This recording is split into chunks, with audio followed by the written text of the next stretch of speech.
Ooh, welcome back YouTube, BlazeShadowthorn back again with another live Wi-Fi battle. This one's against Caleb. I had it in my stream a long time ago.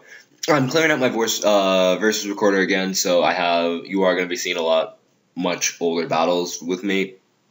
So, looking over at my team, I had my standard team at that point, because Genesect hasn't been banned yet, so it was Genesect, Expert Belt Genesect, Choice Scarf Latios, especially defensive Tentacruel, physically defensive Ferrothorn, Expert Belt Greninja, and probably Choice Banded Conkeldurr. Looking over at his team, I saw a Rotom Fan, which I thought was pretty cool.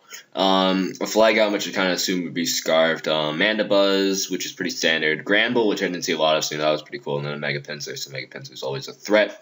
So let's get right into the match.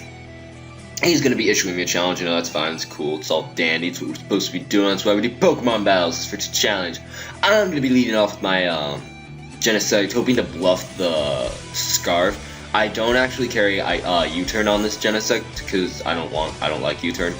So anyways, he's actually going to go for the Volt Switch, which reveals to me right off the bat that is a Scarfed Rotom Fan. He gets a critical hit, crit, whatever. I'm still going to be able to take that. He's going to have to switch something, and he decides to switch in his Pinsir, which, that's fine. I go straight away for the Ice Beam, not wanting to overpredict or anything first turn. So I'm going to go for the Ice Beam, and I get the Freeze Hacks, which is pretty cool, I guess, except for the fact that he thaws first turn.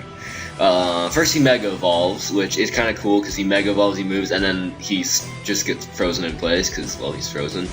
But then he unthaws first turn, which really sucks, because now he's able to go for the Quick Attack, knock out my Genesect, and with another critical hit, because so much hacks in this game.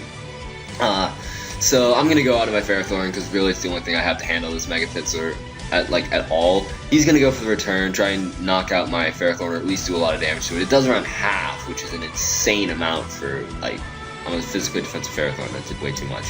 But anyways, with the combination of Rocky Helmets, Iron Barbs, and this here Gyro Ball, I am going to be able to knock out the Pinsir, so a huge threat is now gone and out of the way, which is great. I don't have to worry about that anymore. Gonna go ahead and Flubbers his, Goodra. And right here, I'm pretty sure he wants to go for the Flamethrower, but I really can't risk the fact that he switches things up, predicts my switch and goes for T-Bolt. Because I need my Tentacruel to be at a high enough range of HP. So I'm going to go out into my Tentacruel. I'm predicting him to be have Thunderbolt, so, that's fine. I want him to go for Thunderbolt. Gets a nice chunk of damage off, which means I'm able to go for my Miracle now, bounce back, and do a huge chunk of damage to this Goodra, which is amazing, which is perfect. Unfortunately, what I didn't see coming is that the Goodra also having Power Whip, which means that's going to be doing a lot of damage to my Goodra. My Miracle obviously fails, which now puts me in a bit of a situation, because now I have to deal with this mixed Goodra. So what I'm going to do is I'm going to go for the knockoff this thing's Assault Vest, as he's going to go for another Power Whip, knock me out, with a critical hit no less, because crits everywhere. I forgot to mention this. Maybe I did mention it, but this is a very crit-y game. So I'm going to go out to my Greninja, because at this point it's at the range of HP, it doesn't have its Assault Vest anymore. I can go for a nice stab, super effective Ice Beam, knock out this Goodra, no harm, no foul. That's a good dead Goodra, which is great, because Goodra was a bit of a problem. Now what he's going to do is he's going to go out into Rango, the Flygon. I'm pretty sure this thing's Scarf, but at the same time I thought maybe not, because his Rotom was Scarf, but it turns out it is Scarf. I'm able to thankfully take the Earthquake, probably being Jolly Scarf, which is what I assume he's running, which means I'm able to knock out the Flygon with another Ice Beam, which is great. Now what he's going to do is he's going to go out to Nadu, the Rotom Fan. Gonna go for the Volt Switch, no reason not to, get some momentum, knock out my Greninja, good play. So I do lose my Greninja, which is a bit unfortunate, but at the same time it did do a lot of work, so, it was its time. Plus it got outsped by, everything. And the only thing I needed to outspeed, it's the fastest thing on my team, and the only thing I needed to outspeed was the Rotom Fan, and obviously couldn't do that. So what I'm gonna do is I'm gonna go out to my Latios, thinking I can knock this thing out with a Psyshock, but I can't, which means he's now able to go for the nice, powerful Play Rough and knock out my Latios. That was a big misplay. If I would have saved my Latios, I would have been in a much better position.